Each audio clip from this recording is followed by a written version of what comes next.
Good morning guys, అందరు ఎలా ఉన్నారు ఫ్రెండ్స్? ఇప్పుడు వచ్చేసి మనకి శబరిమలకు వెళ్ళేటటువంటి అయ్యప్ప స్వాముల సంఖ్య చాలా ఎక్కువనైతే పెరిగిపోయింది. అంటే శబరిమలకి వెళ్ళడానికి మనకి రష్ ఎక్కువ. ఎక్కడ చూసినా కూడా బస్సులు, ట్రైన్లు ఇవన్నీ కూడా చాలా అరుదుగా కనిపిస్తాయి. అంటే చాలామంది స్వాములు వచ్చేసి బస్సులు బుక్ చేసుకుని వెళ్ళిపోతారు. చాలామంది స్వాములు మొక్కుబడి ఉంటాయి, నడుచుకొని వెళ్ళిపోతారు అయ్యప్ప స్వాములు. అలాగే చాలామంది స్వాములు ట్రైన్లలో వెళ్ళడానికి ఇష్టపడతారు. చాలామంది స్వాములు ఒంటరిగాను కూడా వెళ్తారు. సో ఇటువంటి వాళ్ళందరి కోసము గవర్నమెంట్ అయితే ఒక మంచి నిర్ణయం తీసుకుంది. వాళ్ళందరి కోసము శబరిమల వెళ్ళడానికి, ఆ అయ్యప్ప స్వామిని దర్శించుకోవడానికి స్వాములందరికీ కూడా ఇంకా కొన్ని ప్రత్యేక ట్రైన్లు, బస్సు సౌకర్యాలు కల్పించాలి అని చెప్పేసి గవర్నమెంట్ ఒక డెసిషన్ తీసుకొని ఇంకా కొన్ని ట్రైన్లు అయితే పెంచడం జరిగింది. ఇప్పుడు మనము ఆ డీటెయిల్స్ అయితే చూద్దాం గాయస్. శబరిమలకు వెళ్ళే భక్తుల రద్దీని దృష్టిలో పెట్టుకొని దక్షిణ మధ్య రైల్వే అంటే సౌత్ ఈస్టర్న్ రైల్వే జోన్ వచ్చేసి ఒక షెడ్యూల్ని, ఒక ప్రత్యేకమైనటువంటి రైళ్ల షెడ్యూల్ ఇది కేవలం శబరిమలకు వెళ్ళే భక్తులకు, స్వాములకు మాత్రమే ఇది.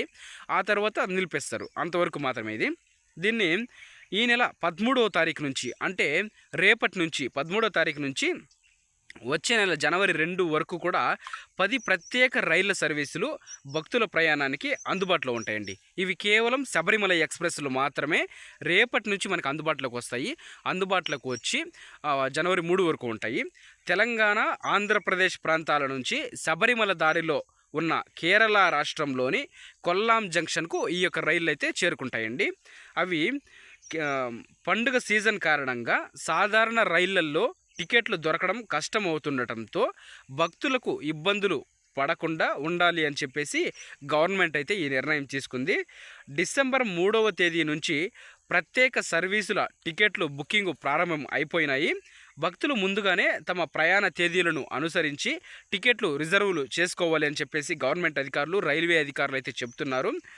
సిర్పూర్, కాగజ్ నగర్ నుంచి కొల్లాంకు వెళ్ళే రైలు డిసెంబర్ 13వ తారీఖున బయలుదేరుతుంది. అంటే రేపు శనివారం నుంచి బయలుదేరుతుంది.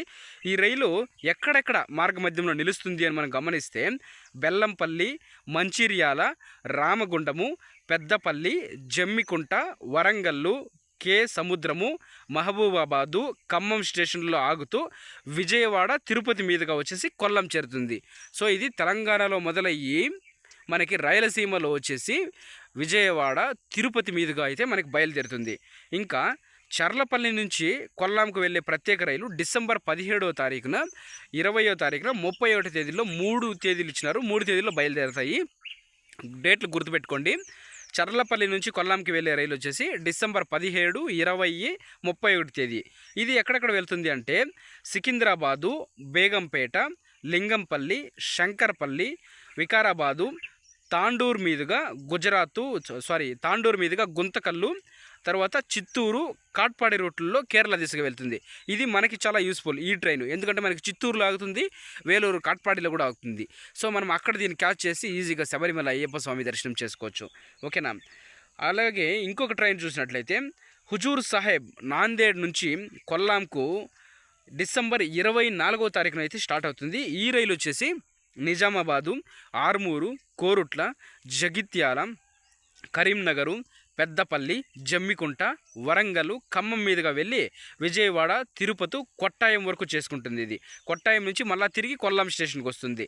ఈ విధంగా అయితే భక్తుల యొక్క రద్దీని తగ్గించడానికి శబరిమల సీజన్ని భక్తులందరూ కూడా ఈసారి మంచిగా సంతృప్తిగా అయ్యప్ప స్వామి దర్శనం తొందరగా చేసుకోవాలి అని చెప్పి ఎక్కడ కూడా ప్రయాణంలో ఇబ్బందులు పడకూడదు అని చెప్పేసి సౌత్ ఈస్టర్న్ రైల్వే జోన్ అధికారులు అయితే ఈ ప్రత్యేకమైనటువంటి రైలును అయితే ప్రారంభించడం జరిగింది. దానికి సంబంధించిన డీటెయిల్స్ అన్నీ ఇప్పుడు నేను మీకు చెప్పాను.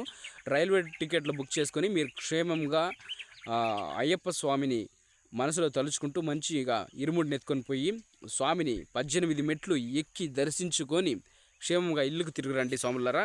ఈ యొక్క ఇన్ఫర్మేషన్ మీకు నచ్చితే అయితే లైక్ చేసి వీడియోకి, అలాగే నా ఛానల్ కనుక మీకు నచ్చింటే సబ్స్క్రైబ్ చేసుకొని నన్ను ఆదరిస్తారని అనుకుంటున్నాను.